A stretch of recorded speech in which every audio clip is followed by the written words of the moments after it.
Allez, aujourd'hui, on va s'attaquer à l'esthétisme. C'est-à-dire que là, le compartiment moteur, il est vraiment pas beau. Donc, surtout à ce niveau-là. Ce niveau-là, là, il y a le liquide de frein. Donc, il y a le mètre-cylindre, plus le bocal, le petit mètre-cylindre pour l'embrayage, plus le mètre-cylindre pour les freins. Parce que les Mini, en fait, c'est hydraulique, c'est pas un câble pour l'embrayage en fait. Là on a ça ici, après ça part comme ça, tac, il y a un tuyau et hop, le tuyau il vient jusqu'à là, et là il y a un récepteur d'embrayage qui va actionner en fait la fourchette au niveau de l'embrayage pour pouvoir débrayer. Donc ça marche plus, il n'y a plus rien qui marche, ni les freins ni le bocal d'embrayage. Donc je vais démonter, je pense que en fait je vais dégager un peu cette zone là et je vais brosser la rouille, puisque en fait là ça a tout fait friser la peinture et tout. Alors là comme ça on dirait que c'est impressionnant, mais en vrai c'est pas méchant.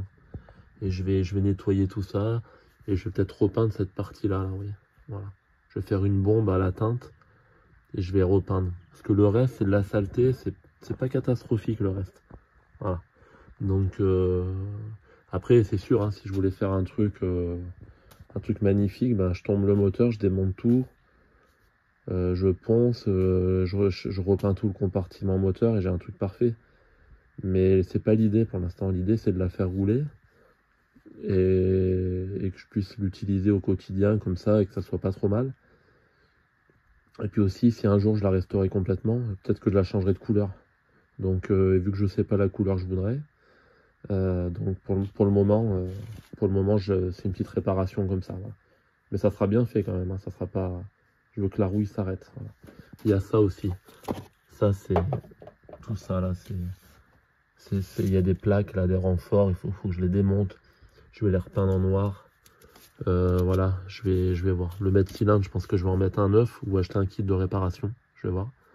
Et puis ça, s'il fonctionne, lui peut-être je le repeindrai aussi. Voilà. Après l'émetteur d'embrayage, si j'en mets pas un neuf, c'est pas grave, parce que au pire je pourrais plus passer les vitesses, mais je vais pas mourir. C'est pas comme les freins. C'est pas vital. Donc voilà. Donc on voit que c'est quand même pas très beau. On va essayer de nettoyer tout ça.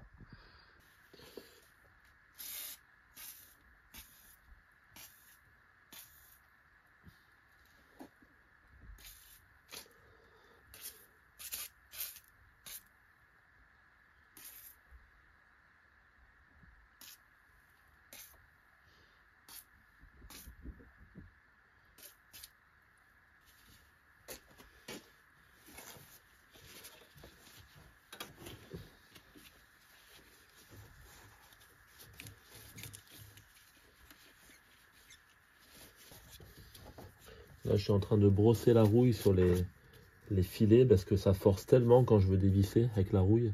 Je veux pas tout casser. Le problème c'est que c'est inaccessible au possible.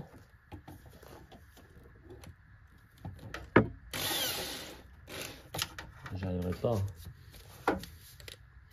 Je vais prendre mon petit Dremel fétiche.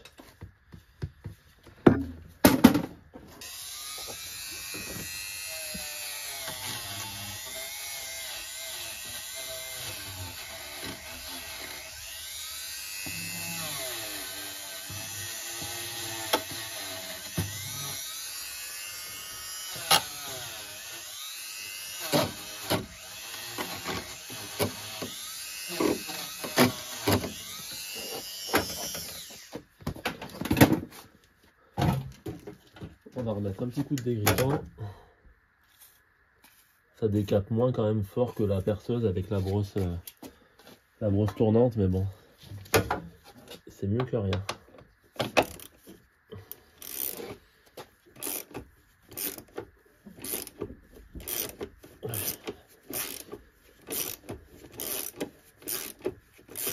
En plus c'est étrange parce qu'il y a des tuyaux de radiateur de chauffage, je pense, qui passent. En fait on récupère la chaleur du moteur qu'on fait rentrer dans l'habitacle pour pouvoir faire du chauffage à l'intérieur de la voiture. Et là je vois que ça se dévisse pas parce que à mon avis ça tourne derrière. Et là vu que je suis tout seul, s'il faut tenir une vis dans la voiture, je suis mal. Comment ça tient ça?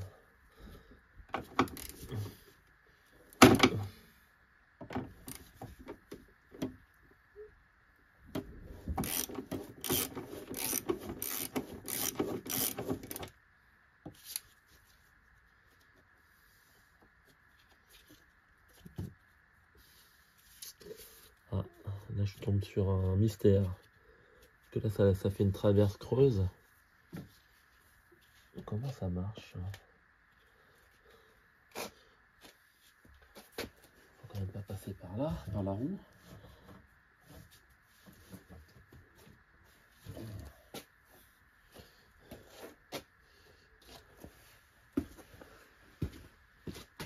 Je vais essayer de regarder par le passage de roue.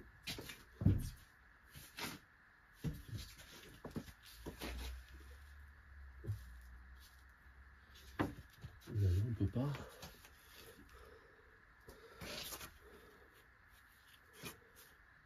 Je vais aller voir à l'intérieur de la voiture. Hop, je reviens de suite.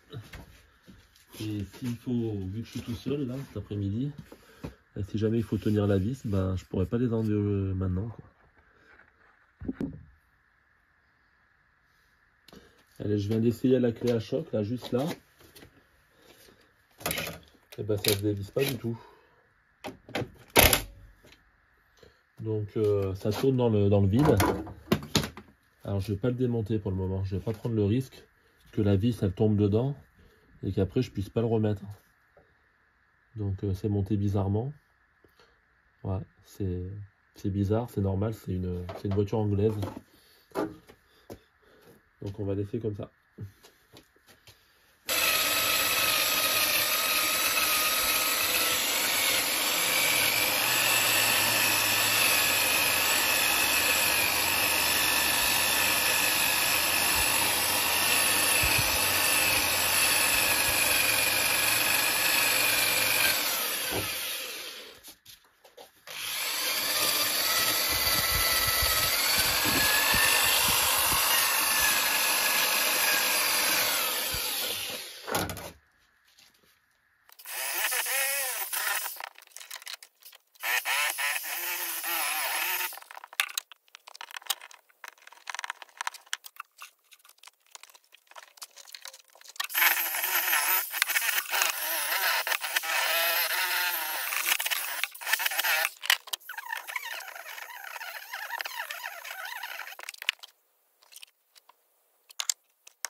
Allez, maintenant je vais démonter ce qui me gêne, donc je vais démonter ça.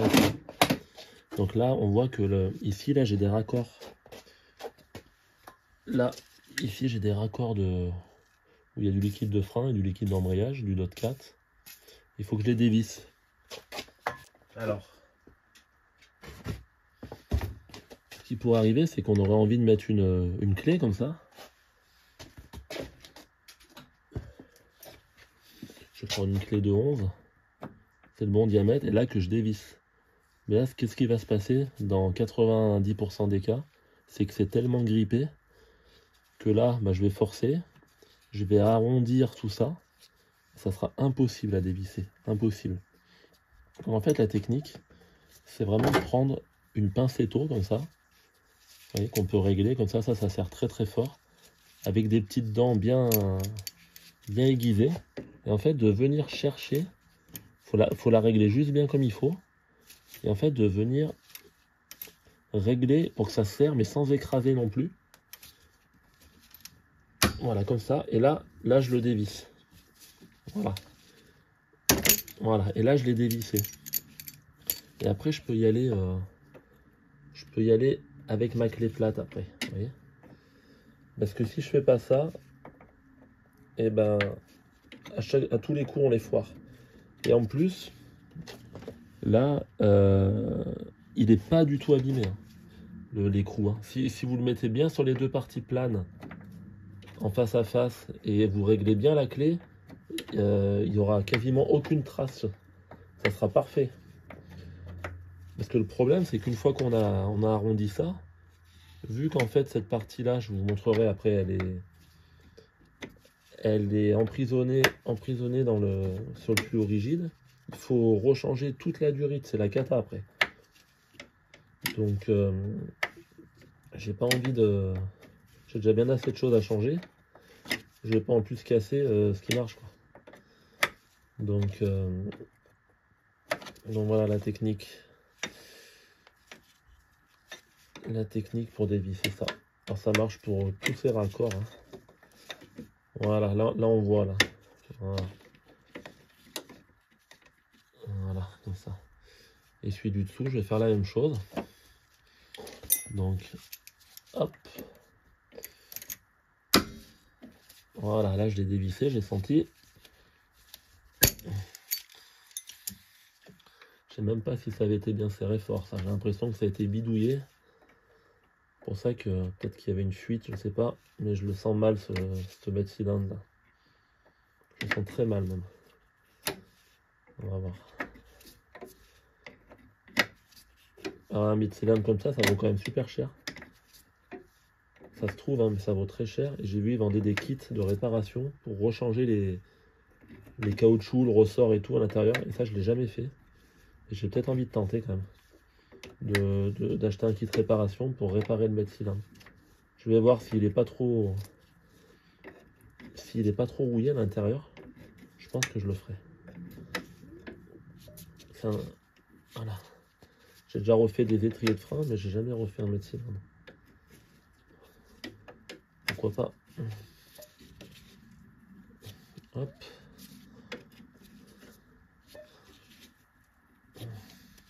Là, je mets bien des gants en plastique parce que le liquide de frein, si vous en mettez sur les doigts, ben, c'est la cata.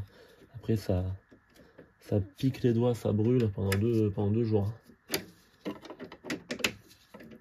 Voilà.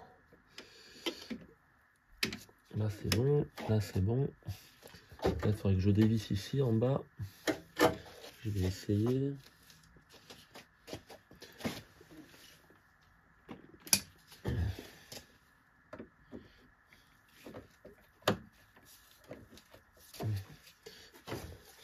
J'espère que c'est pas comme l'autre côté, que c'est pas des vis qui tournent dans le vide.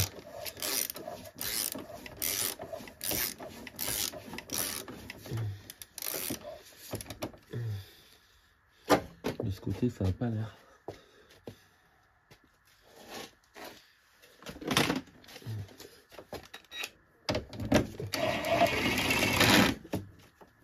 Voilà. Hop.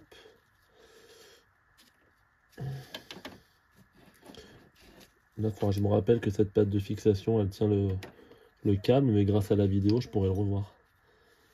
C'est ça le gros avantage. Ah, je vais changer mon gant, parce que mon gant il s'est percé. Je sens que ça commence à me brûler les doigts. Hop.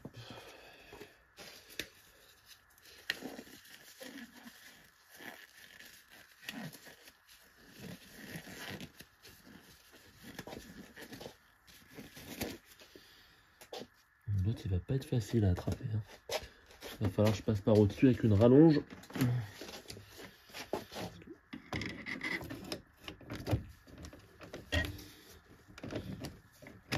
Alors je préfère à la clé à choc direct.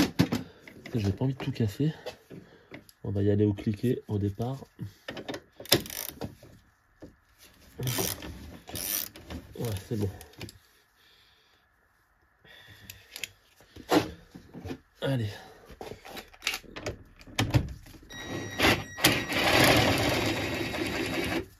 Ça fuit, mais ça fuit.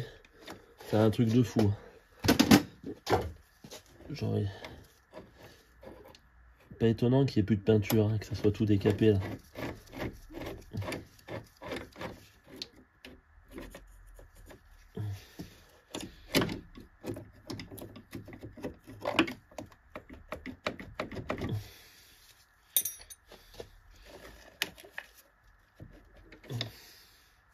Je vais récupérer mon écrou avec un aimant.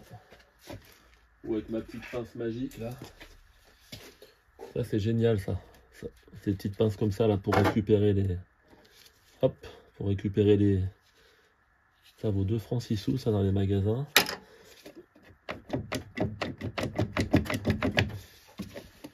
Alors, pourquoi il veut pas venir?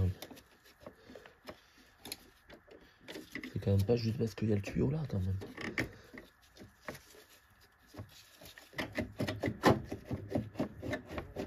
Voilà.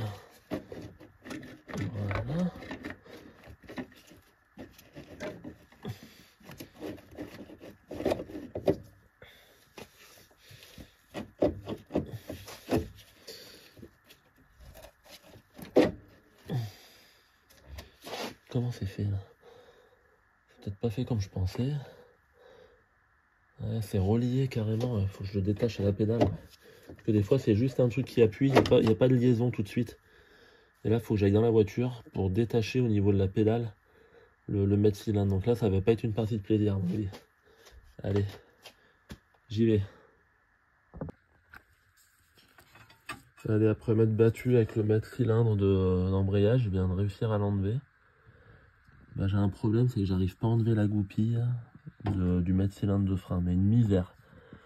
Déjà pour y accéder là-bas sous les pédales, c'est un truc de fou. Donc voilà. C'est vraiment planqué là-bas derrière. J'ai tiré la moquette, tout. C'est inaccessible. Donc là j'ai réussi à enlever la goupille qui est bien rouillée de l'embrayage. Qui tenait avec ça d'ailleurs, c'était même pas une goupille, c'était, je sais pas, bon bref. Et en fait là j'ai une petite lueur d'espoir. Parce que là, quand je regarde là, par le trou du mètre cylindre, et ben qu'est-ce que je vois? Je vois la goupille. La goupille, ici, la goupille du mètre cylindre de frein. Donc en fait, je vais essayer de passer mon pied de biche par le trou là. Et je vais essayer de l'enlever. Alors là, si j'y arrive, je suis trop content.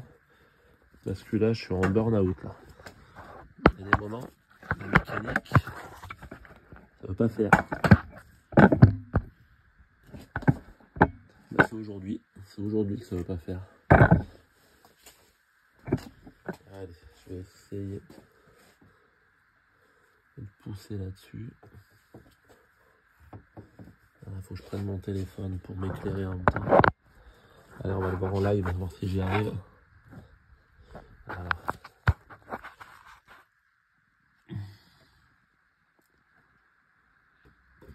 Ah, c'est trop compliqué à filmer. Allez, je vais essayer comme ça.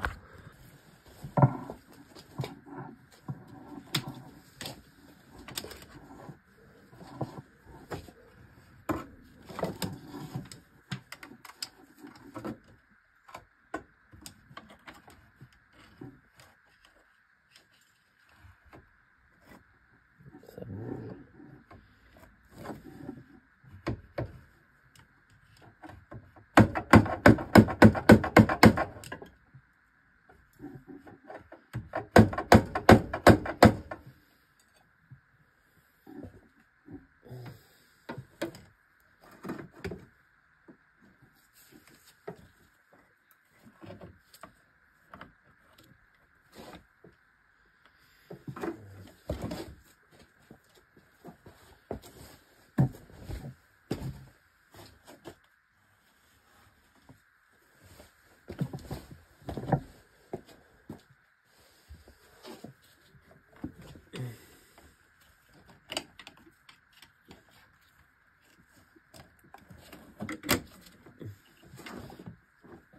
Ouais, j'ai l'impression qu'en plus il reste un tout petit morceau de goupille dedans. C'est pour ça que j'arrive pas à l'enlever depuis tout à l'heure. Je le voyais pas dans l'autre sens. La goupille elle s'est cassée, il reste un bout dedans. Je risque pas d'y arriver. Je me disais quand même, c'est pas la première fois que j'en enlève une.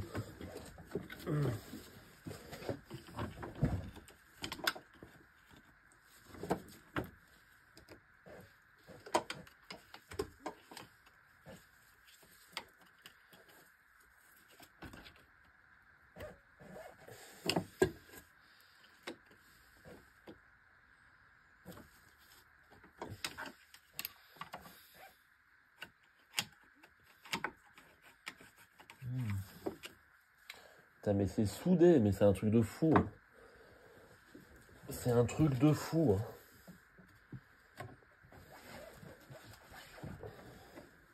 Pas étonnant qu'il n'avait pas changé le mètre-cylindre qui fuyait.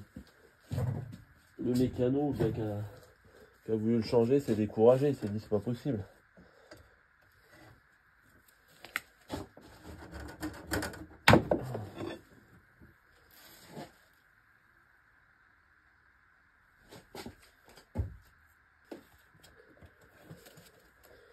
Parce qu'on est chirurgien, on a d'opérer à distance.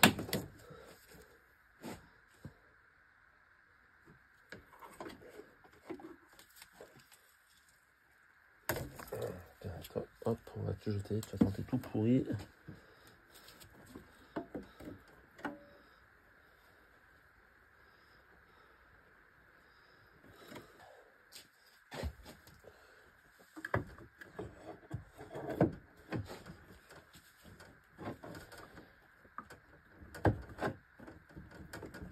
Oh putain, mais devrait venir là normalement, le bras de levé que j'ai là. C'est dingue.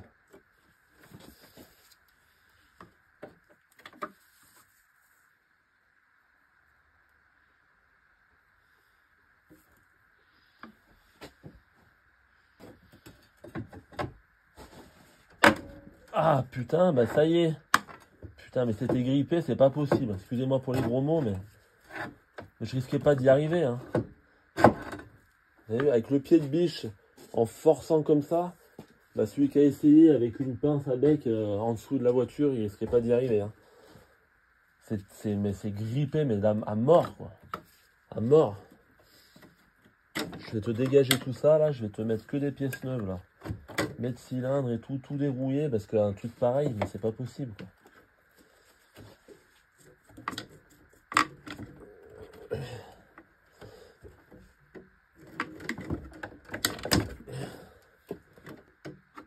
Je l'ai sorti à moitié, il veut toujours pas bouger. Hein. Il n'a pas envie de venir.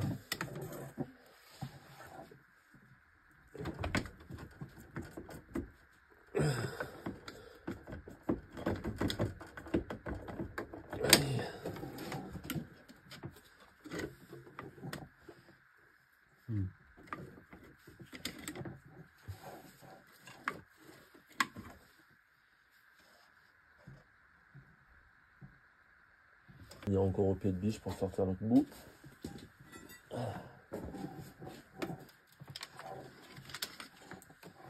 Ah putain, c'est pas gagné encore. J'ai presque eu, mais... Je vais essayer avec une pince autrement. Hop.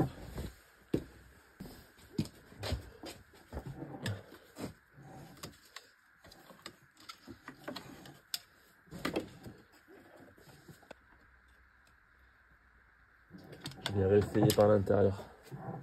Allez. Et voilà, la goupille, on la voit là-bas au fond.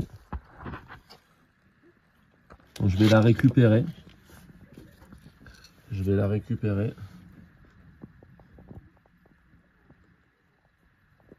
Hop. Voilà.